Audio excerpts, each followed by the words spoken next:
Bonjour à tous, j'espère que vous allez bien.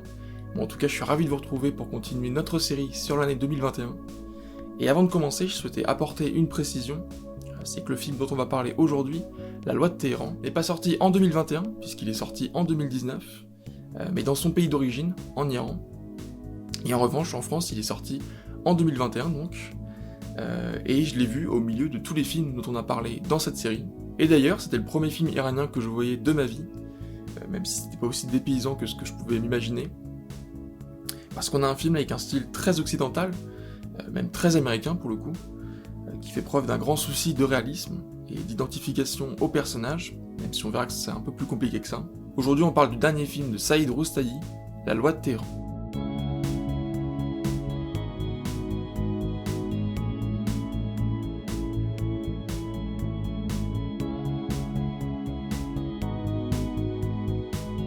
Alors la première chose que je remarque, c'est qu'encore une fois, le titre français est vraiment moins bon que le titre original, qui est juste 6,5, ou 6,5, et qui représente le nombre d'Iraniens en millions, qui est addict au crack, et je trouve que c'est beaucoup plus fin comme titre, même si ça sonne peut-être moins bien.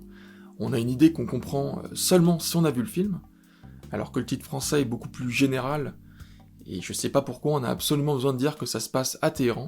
Bref, c'était le coup de gueule de début de vidéo, parce que je trouve que le titre français ne reflète pas du tout le film, alors que le titre original est presque gardé comme un secret, et c'est une bonne idée je pense. Et au-delà de ça, on a un film qui joue avec les mystères, avec les questionnements du spectateur justement. Dès la première scène, on retrouve cette idée, car on ne sait pas qui est le protagoniste et qui est l'antagoniste. Ça c'est quelque chose qu'on cultive pendant un moment, j'ai même regardé pendant 25 minutes, on en doute, avant que le personnage qui se fait arrêter n'avoue pour la drogue. Et ça, vous pouvez y prêter attention, mais c'est quelque chose de très rare. Généralement, dans les films, on sait dès les premières minutes à qui s'identifier, quel personnage aura de bonnes intentions et quel personnage en aura de mauvaises. Et c'est aussi intéressant de se dire qu'on ne sort jamais complètement de cette idée binaire et presque enfantine du gentil et du méchant, et surtout de la prise de parti pour un personnage ou pour un groupe de personnes. Là, on a une bonne entrée en matière, parce qu'on est certes du côté de la police, mais on doute de la culpabilité des personnages qu'ils interrogent, parce qu'on joue avec nos émotions aussi. On voit des enfants qui pleurent, et dans un même temps, des policiers qui sont plutôt violents. Et ça illustre parfaitement la suite du film, parce qu'on comprend très rapidement qu'avec la drogue, la limite entre le bien et le mal est infime. Et cette réflexion, elle est à la base même du film. On a ça dès la première scène, dans laquelle on voit un homme mourir pour échapper à la police, et même si le personnage jette un paquet de drogue au sol, on est de son point de vue pendant la course-poursuite, et on éprouve de l'empathie pour l'antagoniste dès la première scène. Encore une fois, c'est quelque chose de très rare. Pareil, lorsque la police démantèle le bidonville, on a des images qui font penser à des rafles. Alors j'emploie le terme avec précaution, parce qu'évidemment sur le fond ça n'a rien à voir, mais personnellement je sais que je ne peux pas m'empêcher d'y penser quand je vois ces images. Il y a des liens formels.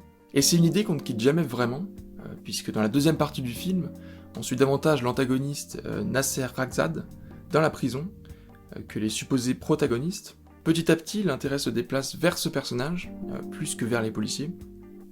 Et cette réflexion sur le bien et le mal, elle est présente au sein même de la police. On a des confrontations entre les policiers, et l'un d'eux, le héros, Samad, va mentir au juge à un moment par intérêt.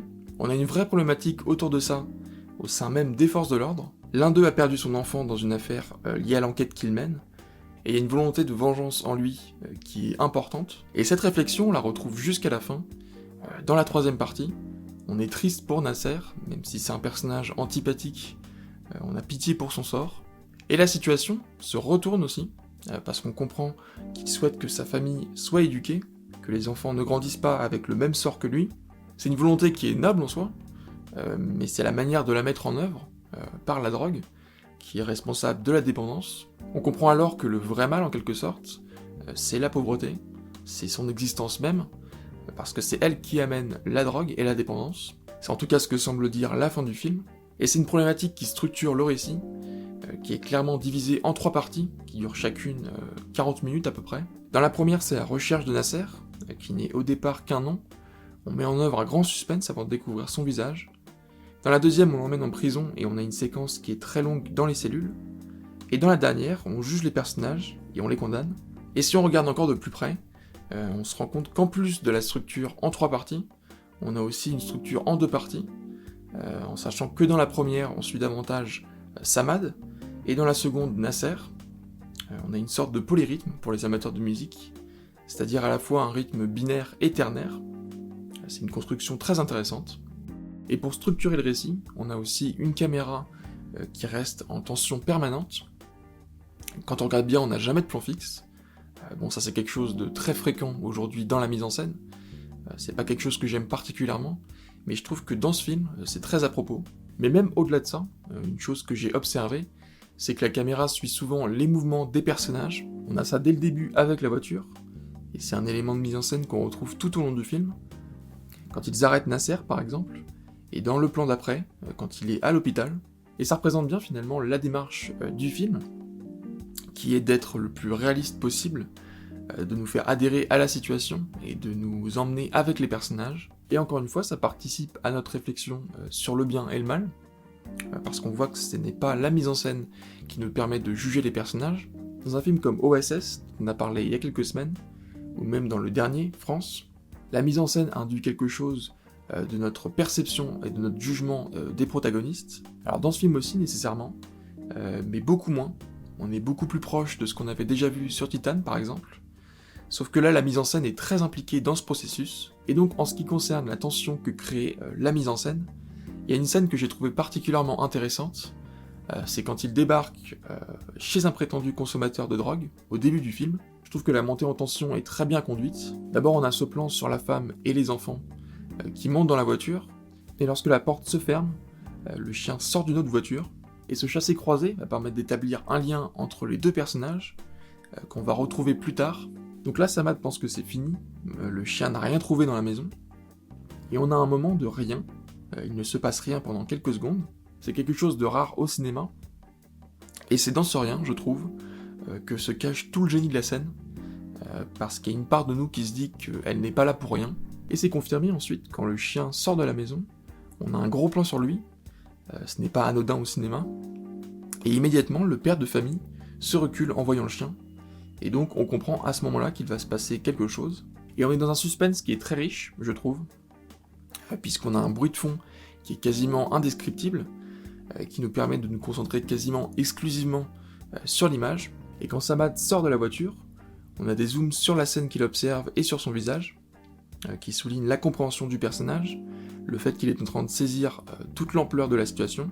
Voilà, c'est une scène qui marque la montée en tension que l'on peut créer très rapidement au cinéma, que je vous conseille évidemment de revoir avec le son, c'est d'autant plus pertinent. Et en ce qui concerne les tensions, il y a aussi une chose que j'ai trouvée intéressante, c'est lorsque les policiers trouvent enfin Nasser. C'est une scène qui est vendue comme un climax, c'est un nom que l'on entend pendant plus d'une demi-heure sans jamais voir son visage, et en fait c'est une sorte de non-climax, on s'attend à de la résistance, mais il est à l'agonie après une tentative de suicide. Alors mon avis, comme vous l'avez sûrement déjà compris, est très positif, c'est peut-être un des meilleurs films que j'ai vu cette année, à tel point que j'ai même du mal à lui trouver des défauts. Je trouve par exemple que la mise en scène est très adéquate avec l'histoire qu'il nous a racontée, comme on a pu le voir dans la scène avec le chien, et en même temps elle est très inventive, il y a des plans qui sont dotés d'une certaine poésie, je pense au moment où Nasser est libéré de sa cellule, ou au plan sur les escaliers, qui est une vraie réussite technique, et qui, dans un même temps, amène beaucoup de sens. D'ailleurs, en général, on a des plans de foule qui sont très bien chorégraphiés, que ce soit au début dans le bidonville, ou à la fin, le plan au drone, toujours avec cette association entre la création de sens et une démarche poétique. En plus de ça, j'ai trouvé tous les acteurs formidables, vraiment, chacun d'entre eux. Je n'arrive pas à penser à un comédien que j'aurais trouvé clairement en dessous, et je crois même que c'est le seul film de cette année pour lequel j'ai eu cette impression. Là, je les trouve tous très justes, et même au-delà de ça, très bons. Une performance que je garde en mémoire notamment, c'est celle de Nasser, l'acteur qui joue Nasser, qui est interprété par Navid Mohammadzadeh, j'espère que je le prononce pas mal. Vraiment, c'est un acteur incroyable, que j'ai envie de revoir dans d'autres films. Il y a aussi l'enfant qui interprète Vaid, joué par Youssef Khosravi, qui est assez bouleversant. Alors malheureusement, c'est pas des acteurs que je connaissais, mais il semble qu'ils sont assez célèbres en Iran. J'ai notamment vu l'actrice qui joue Elam, l'ex-compagne de Nasser, Parinaz Izadayar, sur l'affiche d'un autre film iranien que j'avais pas pu aller voir. Et il y a aussi de petites erreurs que font les personnages, et qui rendent très réaliste le jeu des comédiens. Pense au moment où Samad se trompe de dossier, quand il interroge donc Elam, ou quand les enfants au début ne savent pas où aller, on a toujours une sensation de réalisme, et ça nous amène au fait que l'on croit réellement à l'histoire qui nous est racontée. Je pense que personnellement, j'ai rarement autant cru une histoire sur un écran, et dans le but qui est celui du film, c'est-à-dire de nous immerger complètement avec les personnages, c'est une vraie réussite. Et ce qui est admirable aussi, c'est que l'on suit l'histoire des deux côtés, on n'a pas une orientation du regard du spectateur d'un côté plutôt que d'un autre, on met tous les personnages à la même hauteur, et le spectateur aussi, est à la même hauteur qu'eux. Je trouve que c'est une leçon de développement des personnages et de développement de l'intrigue. On a un scénario qui est très solide. Alors si je devais chercher un défaut, mais c'est vraiment pour chercher la petite bête, c'est qu'on nous explique peut-être trop au début le contexte par les dialogues.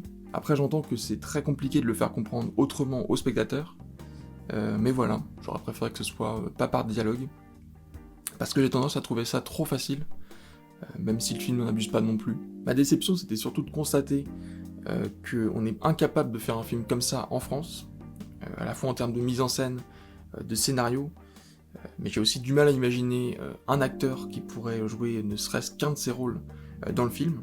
Peut-être parce qu'en France, les comédiens deviennent très vite des stars, alors que j'ai l'impression que dans le film, ils sont plus proches de la réalité, et forcément c'est plus facile de l'incarner. Et j'ai une autre déception, c'est la langue. Malheureusement c'est une langue que je parle pas, et donc c'est plus difficile d'en avoir toutes les nuances, notamment au niveau des intonations.